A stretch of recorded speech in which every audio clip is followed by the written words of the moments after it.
Kita harus selalu ingat, setiap pemimpin dalam setiap tingkatan harus selalu ingat, pekerjaan kita harus untuk rakyat.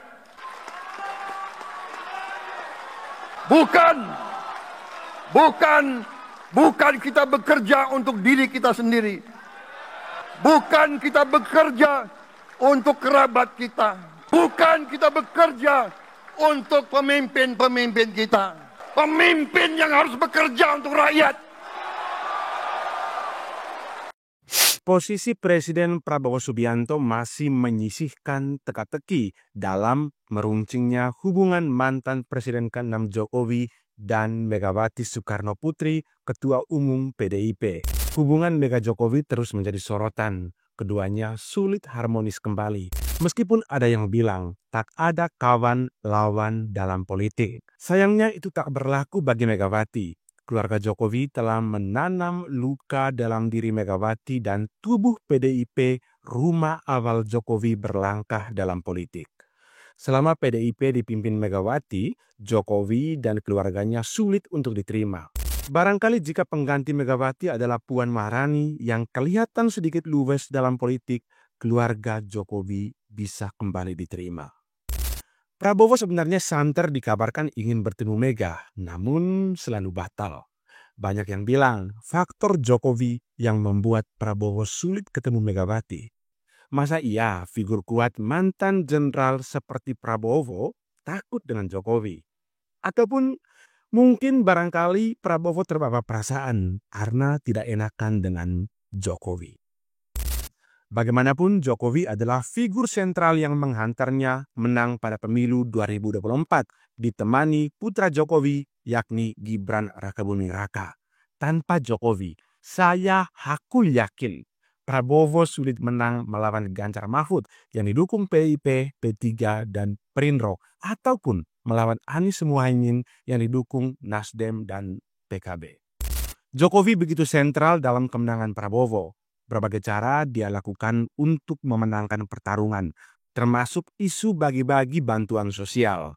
Alhasil, cita-cita Prabowo menjadi presiden pada akhirnya terwujud.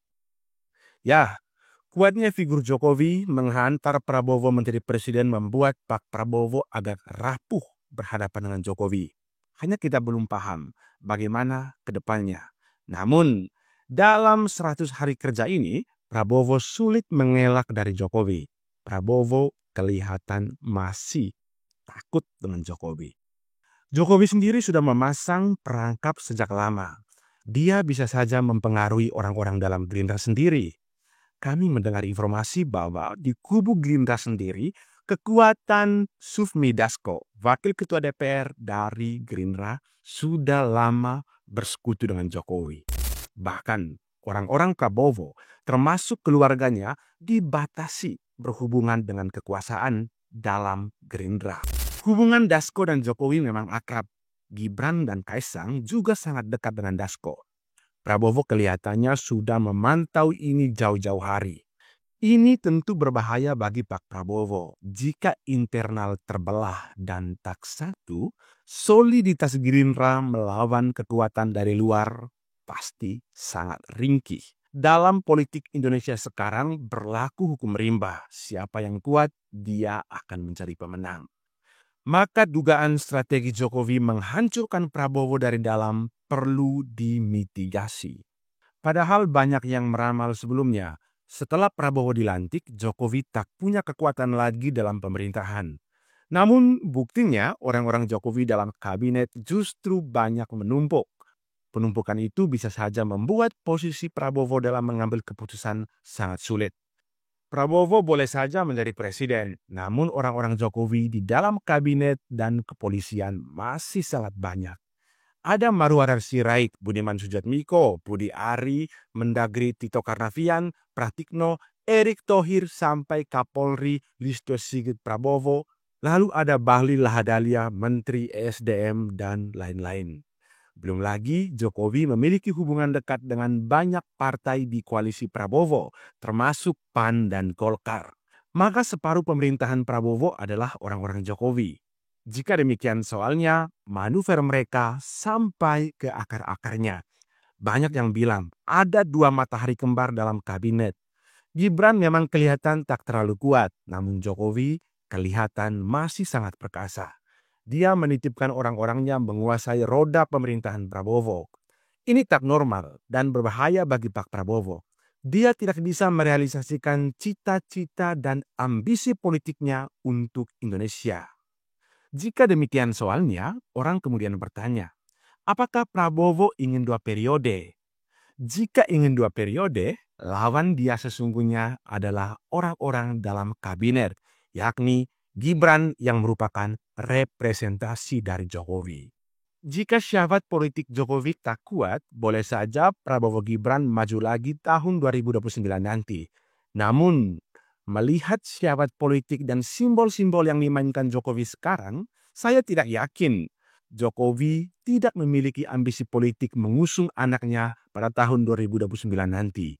Bisa jadi lawan tanding Prabowo tahun 2029 selain PDIP atau Anies adalah Jokowi dalam diri putranya Gibran Rakabuming Raka. Ini akan mengulang kembali kompetisi tahun 2014 dan tahun 2019. Hanya saja parpol mana yang akan mengusung Gibran kita belum tahu. Ya, Jokowi masih suspend atau menunda soal ini karena dia paham Prabowo akan mematikan langkahnya. Jika lewat Golkar, Balhil akan dihabisi dari kabinet dan dari ketua umum Partai Golkar. Begitupun lewat PAN ataupun partai lainnya. Semuanya ditunda dulu. Sekarang mereka sama-sama mencicipi kue kekuasaan Prabowo sampai tahun 2028 atau menjelang 1 tahun pemilu 2029. Pertanyaan selanjutnya, apakah Prabowo membiarkan situasi politik kekuasaannya dibiarkan seperti ini? Prabowo tak seringkih yang dipikir. Dia sedang mencermati permainan politik Jokowi dan konco-konconya dari jauh. Ada beberapa informasi yang kami dapatkan mengatakan bahwa Prabowo secara berlahan meredam syahwat politik Jokowi dalam kekuasaannya. Prabowo mulai membersihkan kepolisian dulu, mulai dari Kapolri sampai ke bawahannya. Setelah itu Prabowo berlahan membersihkan orang-orang Jokowi dalam kabinet. Ini tentu bukan pekerjaan mudah karena kita tahu Jokowi memiliki saham besar dalam pemenangan Prabowo melalui putranya Gibran. Menyingkirkan orang-orang Jokowi dalam kabinet butuh kekuatan besar. Nah, untuk itulah Prabowo sebenarnya sangat membutuhkan Megawati dan PDIP untuk memperkuat posisinya. Namun pertanyaannya adalah, maukah Megawati dan PDIP hanya menjadi alat untuk memperkuat posisi kekuasaan Prabowo dan menyingkirkan Jokowi? Saya kira disinilah kepentingannya bertemu. Pada satu titik, musuh bersama mereka adalah Jokowi. PDIP masuk ke dalam kabinet lebih menguntungkan secara politik. PDIP memiliki 110 kursi di DPR atau terbesar. Keputusan di PDIP tunggal, tergantung Megawati, sementara Golkar keputusannya terdapat banyak faksi internal, sehingga sulit dipercaya. PDIP adalah teman bagus jika berkoalisi, tidak menghancurkan presiden dari dalam dan tak merusak situasi kabinet.